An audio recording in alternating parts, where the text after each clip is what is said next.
The secret blue water. Bonjour et bienvenue dans cette émission spéciale consacrée à Nadia.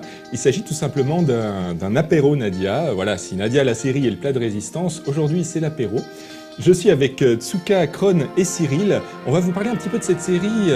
Et je vous donne, sans plus attendre la date, je sais que vous l'attendez avec impatience. Elle va commencer le lundi 23 septembre sur No Life. Et c'est une série qui est importante dans le monde de l'animation japonaise.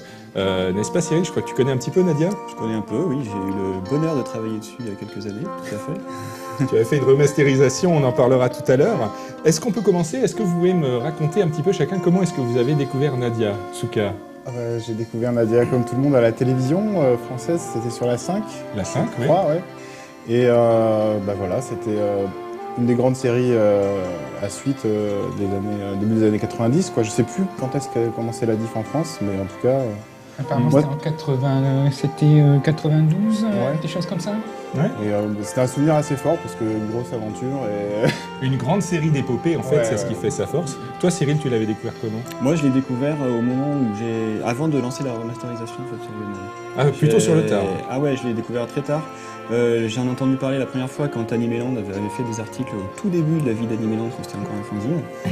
Il y avait un article sur la mort dans Nadia, je me souviens. Tout à C'est la fait. première fois que j'en entendais Je parler. crois que c'était le numéro 5 ou 6. Voilà, donc ça passait déjà à la télé, je crois, à ce moment-là. Mais non, je l'ai pas vu à la télé du tout. D'accord. Et donc c'est quand elle est arrivée à Game One que j'ai découvert. Et toi, Kron? Moi, du coup, ça a dû être à la télé quelques épisodes, mais alors, ça a dû passer un moment au Club Dorothée, après la 5, je pense.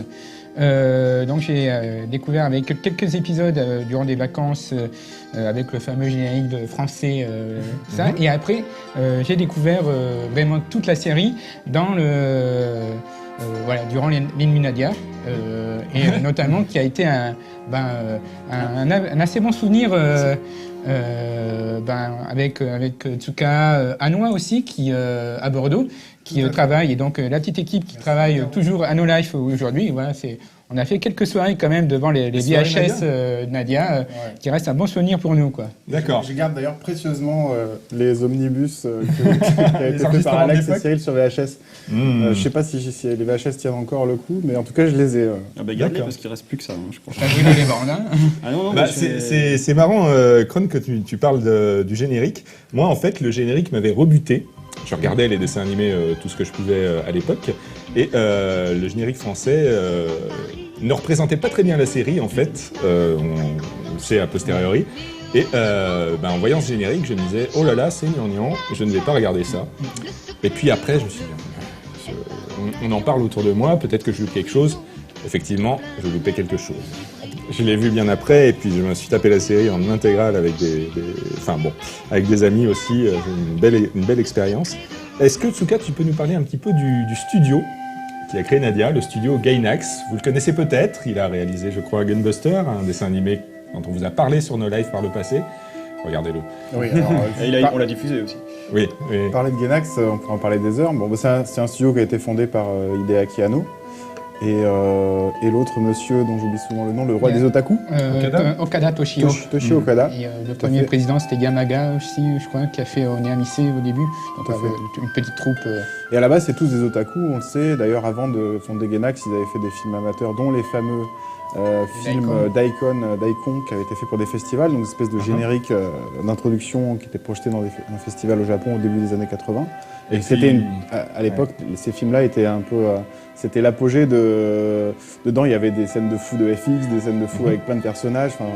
Ils avaient fait aussi un film de Sentai amateur Ouais. qui a donné directement France 5 Daikon après. ouais. Notamment. Oui, donc un studio qui a été très très prolifique, qui a fait que des grandes choses quasiment, au tout début de son histoire. Ils ont commencé fort avec un long métrage, donc Onemise. Et Nadia était donc leur première série télé, une longue série, mais à l'époque c'est vrai que les saisons n'étaient pas forcément calibrées, donc c'est 39 épisodes Nadia, c'est ça? C'est ça. 39. 39. Donc c'est une saison de 39 épisodes. Alors, là-bas, c'était 30. C'était 30, on y reviendra, je sais pas si Voilà. on... On y reviendra.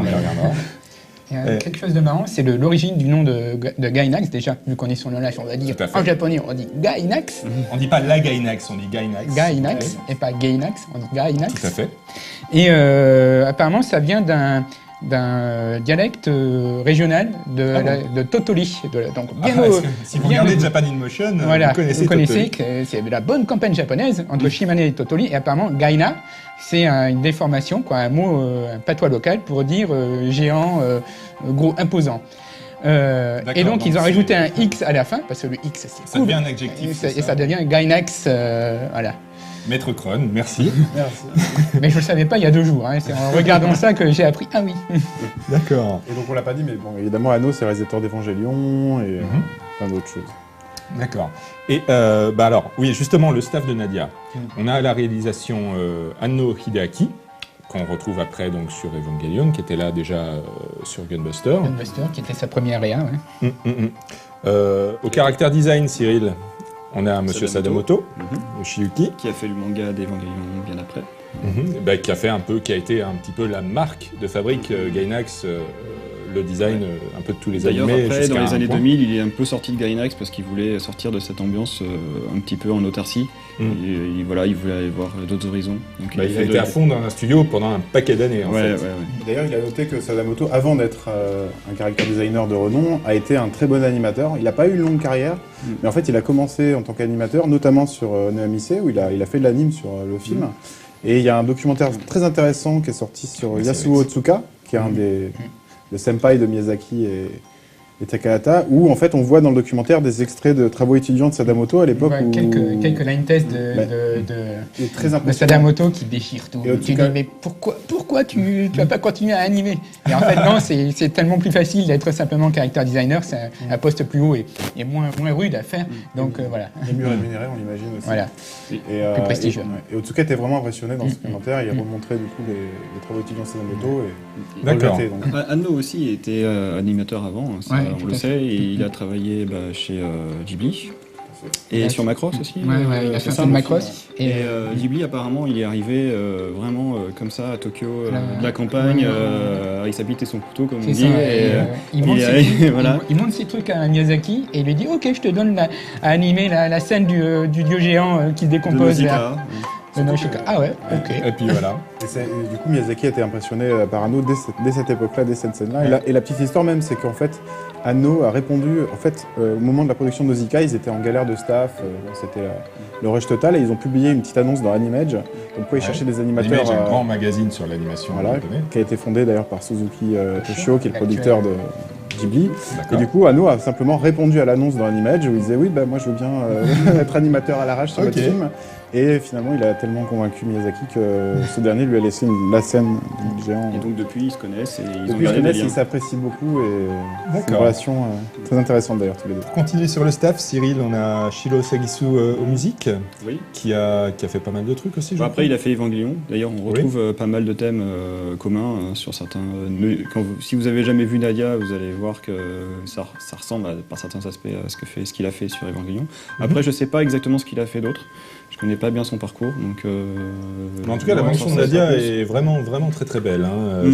C'est aussi une grande partie du succès de la série, enfin, à mon avis. C'est mignon, ouais. Et puis on a Maeda Mahiro. Ouais. Ah oui, attends, il a fait Orange Road, Shiro Sagisu. Mais oui. Alors, Max et compagnie, pour ceux qui ne connaissent pas le titre japonais, Kimagure Orange Road. Bah voilà, Madoka, Sabrina en français, les thèmes au saxo, Nadia. On va voir si vous ferez le rapprochement en écoutant la série. Mahiro Maeda. Ouais, donc Maeda, c'est un des fondateurs du studio Gonzo, en fait, qui avait fait parler de lui sur Blue Submarine 6, qui avait son utilisation d'images de synthèse à l'aube des années 2000, un truc comme ça, qui avait fait pas mal parler de lui, qui a fait aussi un cours dans Genius Party, dans un omnibus avec Morimoto et tout ça, et aussi dans les Animatrix aussi. Animatrix, vous vous souvenez sur The Matrix? Ben Voilà, tout à fait. Et donc, il était donc à la conception, donc pas un grand poste créatif, mais quelque chose d'intermédiaire où il fait des réglages, il adapte tout ce qui a été créé pour que ça soit animable et que ça soit en fait qu'il puisse se faire techniquement la série. D'accord. Et d'ailleurs, puisqu'on parle du staff, il y a de très très bons animateurs qui ont ensuite explosé par la suite. Dont Takeshi Honda, en fait, un des grands animateurs de Nadia, c'est Takeshi Honda, qui est, depuis a été directeur d'animation sur, par exemple, Millennium Actress de Satoshi Kon, ou encore de Den Coil. C'était lui le chef animateur d'une excellente série télé, encore inédite en France, qui est Den Coil, qui est excellente effectivement. Et en fait, Takeshi Honda, il a animé sur la moitié des épisodes, et c'est lui qui a animé notamment le générique de début, le générique de fin, et c'est même lui qui a dessiné la dernière séquence de la série, je crois, l'épilogue. Je spoil pas, mais en tout cas, la fin de la série est très illustrative, et c'est lui qui a fait les dessins. Et donc c'est un des grands animateurs, un des grands animateurs récurrents en tout cas de Nadia. Et puis il y a aussi de très bons animateurs de FX, il y a très beaux FX dans Nadia, mais bon, ils sont un peu moins connus. On va parler un petit peu de la naissance de la série, qui est une super histoire en fait, parce que Nadia à la base c'est Miyazaki. Tout à fait. Et encore, on retrouve Anno et Miyazaki, on les retrouve encore aujourd'hui. Mais... Apparemment, c'est une bible graphique, un projet que Miyazaki a développé pour la NHK. Apparemment, cette chaîne publique japonaise. Voilà, en gros, le TF1, France 2 japonais, France 2 japonais plutôt, qui voulait faire quelque chose. Donc en japonais, je pense que du coup la traduction c'est quelque chose comme voyage sous les mers, voyage sous les océans. Qui s'inspirait du coup de 20 milieux sous les mers et qui en même temps aurait dû être une sorte de suite spirituelle à Conan, à Mirai Shonen Conan. Conan le fils du futur. Une série télé de Miyazaki, superbe. Prix Ghibli, mais qui est un de ses grands travaux Prix Ghibli. Et du coup, donc tout un univers développé, tout ça, mais la série ne se fait pas. Et donc tout ce travail de développement et tout ça, c'est du boulot de préparer une série avant qu'elle soit validée ou pas. Faut créer tous les personnages, en gros l'histoire, un peu les designs, donner une impression. Voilà, il y a beaucoup de choses à préparer. Ce travail est resté dans les cartons. C'est ça. Il est resté très longtemps dans les cartons parce que au moment où je crois que c'est Lato qui a surtout demandé à Miyazaki de développer un projet, ce projet-là, c'était en 1970. Donc il aura fallu attendre presque 20 ans. Il faut attendre donc 20 ans pour 89, 90. Alors attends. On a une certaine chronologie. On a Miyazaki qui développe un projet de série pour Lato dans les années 70. Et finalement, le projet est abandonné. Il part faire d'autres choses. Il part dans des tiroirs. Il reprend d'ailleurs certains aspects de Nadia dans ses productions. Tout à fait, dans Conan, dans Laputa. Laputa, voilà. Donc si vous voyez une pierre bleue dans Laputa, vous dites c'est comme Nadia. Bah oui. Laputa, c'est 86. Et voilà. Le truc, c'est qu'il y a deux côtés. Du coup, il y a Miyazaki qui a créé ça pour la NHK, mais il dit c'est moi qui l'ai créé, donc je peux l'utiliser comme je veux. Et donc il utilise ces éléments pour Laputa sans aucun scrupule. Et de l'autre côté, il y a la NHK qui dit Miyazaki a créé ces éléments pour nous, donc on peut les utiliser comme on veut. Et un jour, ils disent ah là on a des éléments, un truc super qu'on n'a jamais utilisé. Depuis le temps, ça va pas être exploité. Donc on va prendre le petit studio, la Gainax, ça a l'air sympa. Tiens, vous pouvez pas nous en faire quelque chose? Et effectivement. Et donc Gainax, jeune studio qui avait tout à donner, a tout donné. Mais là, vous allez le voir, je pense, en regardant la série. Et ils se sont bien amusés en faisant Nadia, puisqu'ils ont mis leur cœur. Bon, mais ça, encore une fois, vous le verrez. Ils ont mis beaucoup de références aussi à d'autres séries. Donc Nadia, à la base, c'est une histoire inspirée de Jules Verne, donc le père de la science-fiction. C'est une série d'épopées, une grande série. Et il y a des influences, des clins d'œil à plein de séries, à Gunbuster, à Albator, à Macross Robotech, à tellement de choses. Et Julien Pirou est très fan de Nadia, figurez-vous, et il a fait quelques recherches sur ses influences, il va vous en parler tout de suite. Gainax n'a pas pris des éléments que dans 20 milieux sous les mers, ils sont allés voir dans d'autres œuvres de Jules Verne, notamment Les enfants du capitaine Grant. Il y a un personnage, le personnage de Ayrton, qui est dans Nadia le secret de l'eau bleue, ressemble à un personnage des enfants du capitaine Grant qui s'appelle aussi Ayrton, qui a un destin totalement... qui a un destin similaire, mais qui a un caractère totalement différent, pour le coup. Il a juste le nom en commun et un certain nombre d'autres choses. Et une autre grosse influence, c'est l'île mystérieuse, qui, dans l'île mystérieuse, les naufragés qui arrivent sur cette île la baptisent l'île Lincoln, c'est quelque chose qu'on retrouve dans Nadia. Et évidemment, il y a plein de mystères sur cette île, pas tout à fait les mêmes que dans Nadia, le secret de l'eau bleue, mais on va dire un certain capitaine y est mêlé également. Une autre influence qui est moins directe, mais qu'on peut quand même déceler, c'est celle de Robur le Conquérant et sa suite Maître du Monde, où dans ses romans de Jules Verne, le fameux Robur a des vaisseaux volants à la technologie très avancée avec lesquels il compte mettre le monde à feu et à sang. Et évidemment, ça fait le parallèle avec tout l'arsenal de la Nouvelle Atlantide. Une autre influence très nette qu'il y a dans Nadia, qui n'est pas une influence littéraire cette fois-ci, mais enfin, pas complètement, disons, c'est l'influence de Edgar Cayce. Alors Edgar Cayce, c'était un médium qui vivait dans la première moitié du XXe siècle et qui a fait tout un tas de prophéties et qui avait des visions. Et dans ces visions, il dépeignait l'Atlantide en disant ils avaient une technologie très avancée, ils descendaient des dieux, et notamment ils avaient des cristaux bleus, des pierres bleues mystérieuses avec lesquelles ils pouvaient léviter, qui étaient des sources d'énergie, et qui ont fini par les détruire. Et ça, c'est au cœur de l'histoire de Nadia, le secret de l'eau bleue. Et d'ailleurs, c'est très drôle puisque la Gainax, encore une fois, est allée chercher dans plein de sources différentes. Donc ils ont repris cet élément d'Edgar Cayce.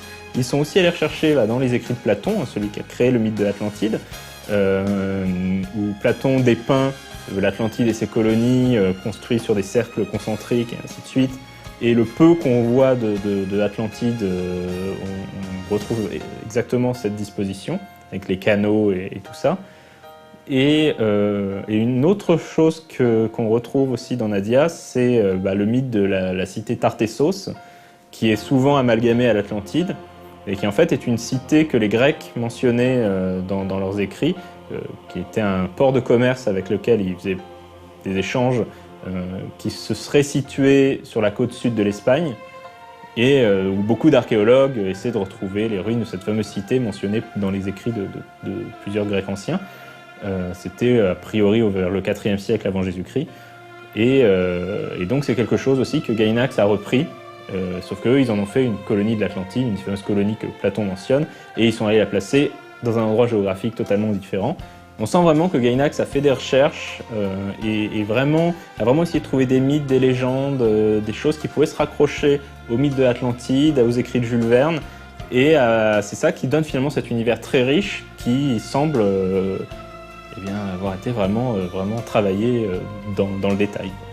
Alors figurez-vous que pour l'anecdote, Julien Pirou était très fan de Nadia au départ, parce que quand il était ado, il était jeune, à lunettes et roux, et il s'identifiait à Jean, le héros de l'aventure. Et voilà, alors, ça aurait pu m'arriver aussi si j'avais été roux à lunettes, je pense. Nadia a été reçue de manière assez magistrale au Japon, je crois. Il y a eu un très très grand succès. Oui, c'est un des personnages préférés dans les top personnages d'animé, et la série a remporté le prix du meilleur animé en 91, je crois, dans le magazine Animage. Voilà, c'était des classements chez Animage, je pense, qui faisaient leur sorte d'animé Grand Prix. Alors, je sais pas si ça s'appelait comme ça, mais... En fait, ils se battaient. Je crois qu'il y avait en plus un combat entre Nadia et Nausicaa au niveau du personnage préféré. Ah oui, il y avait ça. En fait, donc, c'est un magazine sur l'animation qui organisait un vote tous les mois auprès de ses lecteurs pour dire quels sont vos personnages favoris, voilà, la série favorite. Et Nausicaa remportait tous les suffrages et trustait la première place du classement des personnages féminins depuis la sortie du film, grosso modo. C'était Nadia, quoi. Et en fait, quand Nadia est arrivée, Nadia a été la seule héroïne qui a pu détrôner Nausicaa, et je crois que Nadia, le secret de l'eau bleue, donc Fushigi no Umi no Nadia, a été classée comme meilleure série de tous les temps. C'est pas pour rien qu'on vous fait une petite présentation de cette série, c'est parce que, comme je vous disais, c'est une série importante. Voilà, on va en rester là pour aujourd'hui. Je vous donne rendez-vous la semaine prochaine pour la deuxième partie de cet apéro, avant de commencer bien sûr la diffusion de la série. Merci, à bientôt.